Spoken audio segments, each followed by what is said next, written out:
लेकिन मैं जहां तक सोच पा रहा हूं, डोनाल्ड ट्रंप पागल नहीं है, दीवाने नहीं है, उल्लू नहीं है, जो भी आप कह लीजिए। अगर उन्होंने ये मुआहदा किया है तो इसके पीछे उनकी कोई फिक्र होगी, कुछ होगा। क्या हो सकता है प्रोफेसर पाशा साहब? एमओयू को अग्रीमेंट जो भी होता है सिक्योरिटी काउंसिल के जरिए इसको एंडोर्स करना भी, लेजिटिमाइज करना भी काफी बड़ी बात होती है। तो कुल मिला के मेरे ख्याल से 100 मार्क्स में से 80 मार्क्स जो है ईरान ने जीत लिया इसमें, और 14 में से मेरे ख्याल से 12 पॉइंट्स उनके हक में आएंगे। जी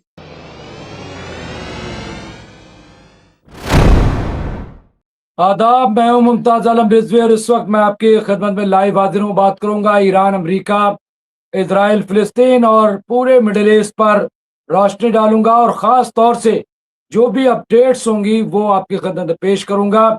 और बड़ी अपडेट्स हैं, कई अपडेट्स हैं।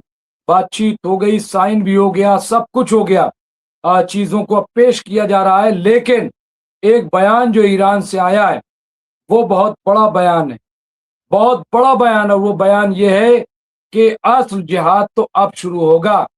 ये ईरान की तरफ से बयान है, इसके क्या मानी है, क्या मतलब है, क्यों ये बयान आया, इस पे भी हम बातचीत करेंगे। और ये बयान आया है इमाम खुमैनी के पोते आयतुल्लाह हसन खुमैनी, उनका बयान ये आया है और ये बहुत ही अहम बयान है। और कभी कभी उनका बयान आया था, इससे पहले भी उनका एक बयान आया था और उन्होंने कहा था कि जब तक इजराइल रहेगा तब तक खित्ते में अमन नहीं रह सकता। इजराइल का वजूद एक कैंसर है। ये उन्होंने अपने दादा इमाम खुमैनी की बात को दोहराया था। अब उन्होंने कहा है कि एक बार फिर ये बात उन्होंने कही है कि अब असल जिहाद शुरू होगा। क्या मानी है, क्या इसके मतलब है? हालांकि स्टोरीज भी हमने की है, इस पे रिएक्शन भी लोगों के लिए हैं। लेकिन दूसरी चीज ये, मैं इस पे बात करूंगा। दूसरी बहुत चीज ये कि अब यहाँ पे देखा जा रहा है कितना किसका नुकसान हुआ। 110 दिन जंग के, तोपी हुई जंग ईरान पे, और इसमें 7,000 मौतें, 120 लाख करोड़ बर्बाद, और ईरान डील से हार गए डोनाल्ड ट्रंप, हार गया अमेरिका, ये लोग कह रहे हैं। और जाहिर सी बात है कि बड़ा नुकसान, और ईरान का सबसे बड़ा जो खसारा, सबसे बड़ा नुकसान वो ये कि ईरान ने अपने सुप्रीम लीडर को खोया। इस तोपी हुई जंग में ईरान जंग नहीं चाहता था। ईरान ने पहले भी बातचीत की। ईरान ने 12 रोजा जंग के बाद, जो जून 2025 में हुई थी, उसके बाद भी बातचीत शुरू की। लेकिन बार बार इजराइल के उकसाने पर आखिरकार अमेरिका जंग में कूद गया और मुंह की खानी पड़ी अमेरिका, भारी नुकसान, और आखिर में शिकस्त से दो चार होना, हार का मुंह देखना पड़ा। अमेरिकी सदर डोनाल्ड ट्रंप ने ईरान के साथ तारीखी समझौते पर साइन कर दिए, लेकिन माहिरीन इसे अमेरिका की सबसे बड़ी कूटनीतिक हार मान रहे हैं। 110 दिनों की जंग में 7,000 से ज्यादा मौतें और 122 लाख करोड़ की बर्बादी करने के बाद ट्रंप को ईरान की शर्तों पर डील स्वीकार करनी पड़ी, कबूल करनी पड़ी। अमेरिकी राष्ट्रपति डोनाल्ड ट्रंप और ईरान के राष्ट्रपति मसूद पेजेश्कियान ने फ्रांस के वर्साय पैलेस में 14 पॉइंट वाले समझौते पर दस्तखत किए। फ्रांस के राष्ट्रपति एमुएल मैक्रोन इस दौरान मौजूद रहे। दिलचस्प बात यह है कि पहली जंग अजीम भी इसी जगह पर हस्ताक्षर के बाद खत्म हुई थी, तो शायद ये सोचा समझा फैसला था कि उसी जगह पर ये सिग्नेचर होगा। और क्या, देखिए अभी तो हम ये कह रहे हैं ये खोया, लेकिन इससे डोनाल्ड ट्रंप हासिल क्या करना चाहते हैं, इस पे भी नजर रखनी बहुत जरूरी है। क्योंकि डोनाल्ड ट्रंप पागल नहीं है, और डोनाल्ड ट्रंप जैसा लोग कहते हैं वो सनकी नहीं है, ऐसा कुछ भी नहीं है। डोनाल्ड ट्रंप बहुत बड़े बिजनेसमैन है। तो हम इस पे भी बात करेंगे कि आखिर इससे डोनाल्ड ट्रंप हासिल क्या करना चाहते हैं। वो किस तरह से ईरान को डील करेंगे इन फ्यूचर, इजराइल को कैसे संभालेंगे, जो मिडिल ईस्ट जिनके हाथों से निकल रहा था उसको कैसे साधेंगे। हाँ?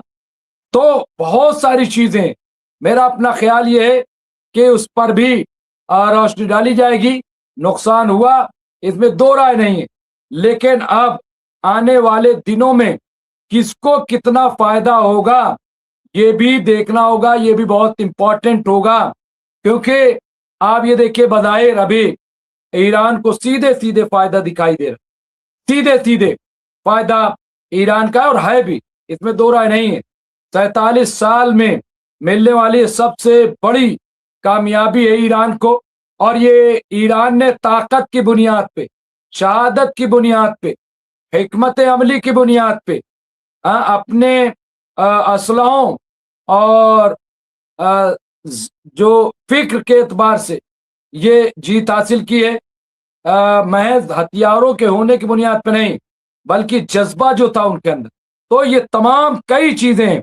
हमारे साथ मेहमान भी जुड़ गए हैं और मेहमान जुड़ेंगे, लेकिन हमारे साथ आज एक नई शख्सियत लाइव में हमारे साथ जुड़ रही, जो मिडिल ईस्ट एक्सपर्ट मैं ले लेता हूं।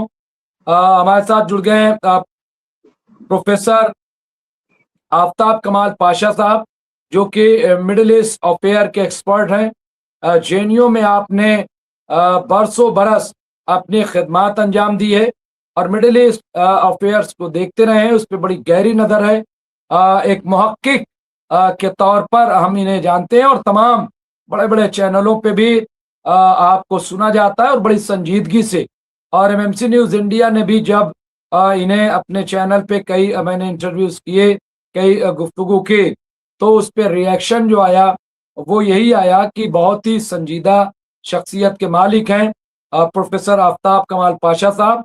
बहरहाल मैंने पहले से नहीं कहा, मैंने नहीं चाहता कि वो लाइव में, मैं इसीलिए 10 मिनट 15 मिनट, लेकिन बहुत अच्छा हुआ कि वो हमारी हौसला अफजाई के लिए और ये चैनल के लिए बहुत खुशी की बात है। मैं उनका इस्तकबाल करता हूँ, खैर मकदम करता हूँ। और सबसे पहले यही प्रोफेसर आफ्ताब पाशा साहब, कैसे देख रहे हैं, साइन भी हो गया है, अब तखमीना लगाया जा रहा है, अलग अलग बातें हो रही हैं। कोई कह रहा है ईरान को बहुत बड़ी कामयाबी, अमेरिका को बहुत बड़ी शिकस्त, कोई इजराइल के हवाले से देख रहा है कि साहब ये जो ग्रेटर इजराइल है ये तो टाई टाई फिश हो गया, ग्रेटर इजराइल। और आपने भी कहा था गालिबन जब हमने इस पे बात की थी कि अब वो जो थी मुहिम वो पीछे चली गई। बहुत तरह की बात है, लेकिन मैं एक पॉइंट पे, देखिए सब बातें आ रही, लेकिन मैं जहां तक सोच पा रहा हूं, डोनाल्ड ट्रंप पागल नहीं है, दीवाने नहीं है, उल्लू नहीं है, जो भी आप कह लीजिए। अगर उन्होंने ये मुआहदा किया है तो इसके पीछे उनकी कोई फिक्र होगी, कुछ होगा। क्या हो सकता है प्रोफेसर पाशा साहब? जी, शुक्रिया मुमताज आलम रिजवी साहब। पहले एक दो मिनट आप जो अहम सवाल पूछे हैं उस पर नजर डालेंगे कि अमेरिकी सदर डोनाल्ड ट्रंप की क्या वजूहात हो सकते हैं। देखिए, अब तक जो भी आशंकाएं जो भी की जाती थी उसमें कुछ ज्यादा उसमें से निकल के नहीं आया, लेकिन जो फ्रांस में उन्होंने दो तीन बातें जो कही उससे पता लगता है कि ये मामला कुछ और ही था। पहला तो उन्होंने कबूल किया कि अगर ये कुछ हफ्ते जंग चलती या तनाव आगे रहता, खाड़ी बंद होती, स्ट्रेट ऑफ हॉर्मुज, वो अमेरिका और पूरे वेस्ट यूरोप और दुनिया में डिप्रेशन सा माहौल इकोनॉमिक सिचुएशन में फैल जाता। जो 1929 में डिप्रेशन से जूझ रहा था अमेरिका और पूरी दुनिया में जो उसका असर हुआ, तो उसको याद भी करना अमेरिका के सदर के लिए ये बहुत बड़ी बात है। और उन्होंने प्रेस कॉन्फ्रेंस में ये कबूल किया कि हम बहुत जल्द डिप्रेशन की तरफ जा रहे थे और इसको मेमोरेंडम को साइन करना इस मरहले पे बहुत अहम है। दूसरी बात उन्होंने ये कहा कि ये खाड़ी बंद होने से तेल की सप्लाई कम हो गई, जिसकी वजह से अमेरिका का स्ट्रेटेजिक रिजर्व धीरे धीरे करके रिलीज किया जा रहा था ताकि वहां की कीमतें ज्यादा बढ़ ना जाए, तो वो भी घट रहा था उनका रिजर्व। तो ये दो बहुत अहम कारण हैं जो पहले उन्होंने कभी नहीं बताया था और सिर्फ आशंकाएं की जा रही थी, लेकिन अब उन्होंने खुद अपने मुंह से कहा है ये। और ये बहुत बड़ी बात होती है कि आर्थिक स्थिति अमेरिका की और उनके साथियों की, जापान से लेके कोरिया, ऑस्ट्रेलिया, वेस्ट यूरोप और पूरी दुनिया में तेल की किल्लत और कीमतें बढ़ गई थी, गैस की किल्लत हो गई थी और इससे जुड़ा हुआ इन्फ्लेशन बहुत तेजी से बढ़ रहा था। जो 2% के करीब था, अब 4.5% हो गया है, जो कि रिकॉर्ड है अमेरिका की हिस्ट्री में। और तेल की कीमतें पेट्रोल की $4 से ज्यादा हो गई और 50% से भी ज्यादा डीजल की कीमतें बढ़ गई अमेरिका में।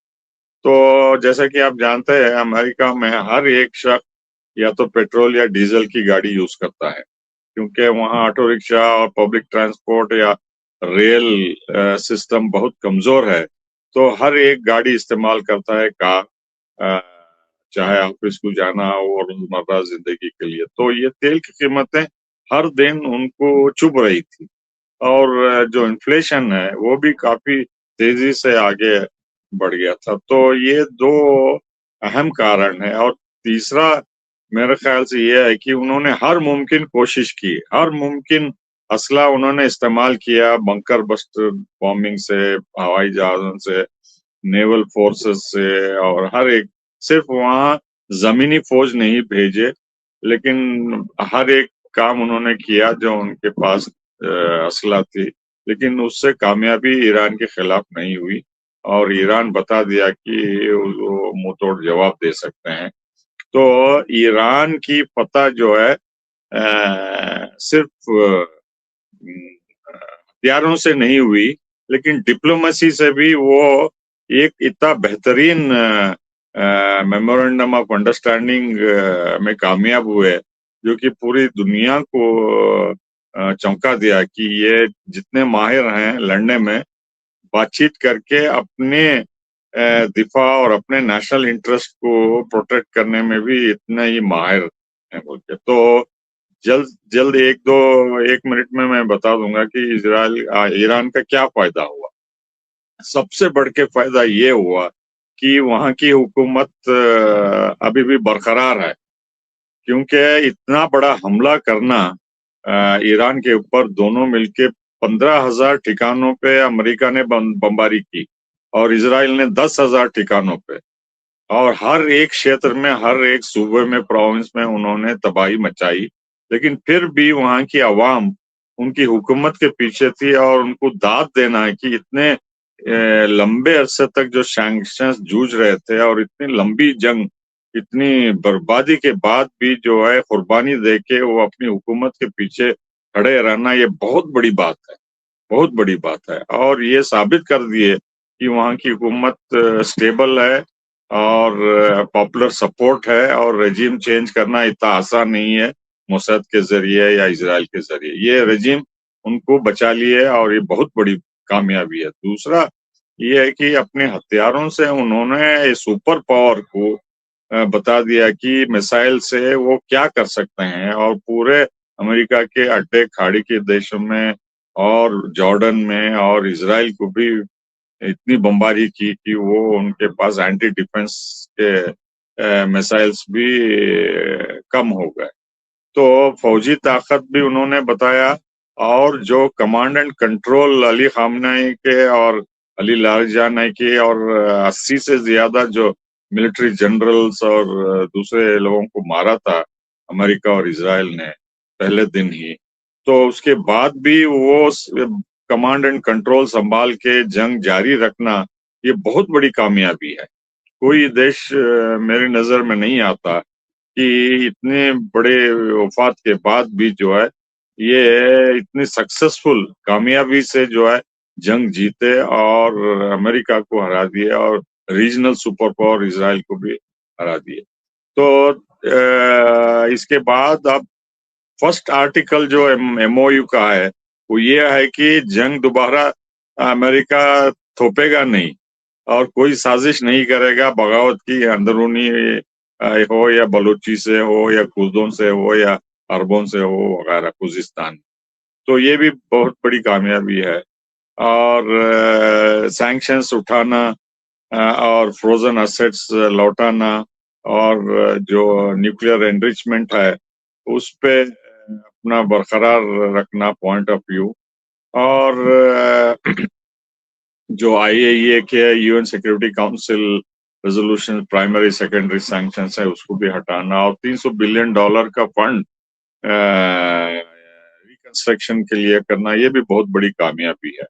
और ये एमओयू को अग्रीमेंट जो भी होता है सिक्योरिटी काउंसिल के जरिए इसको एंडोर्स करना भी, लेजिटिमाइज करना भी काफी बड़ी बात होती है। तो कुल मिला के मेरे ख्याल से 100 मार्क्स में से 80 मार्क्स जो है ईरान ने जीत लिया इसमें, और 14 में से मेरे ख्याल से 12 पॉइंट्स उनके हक में आए। जी।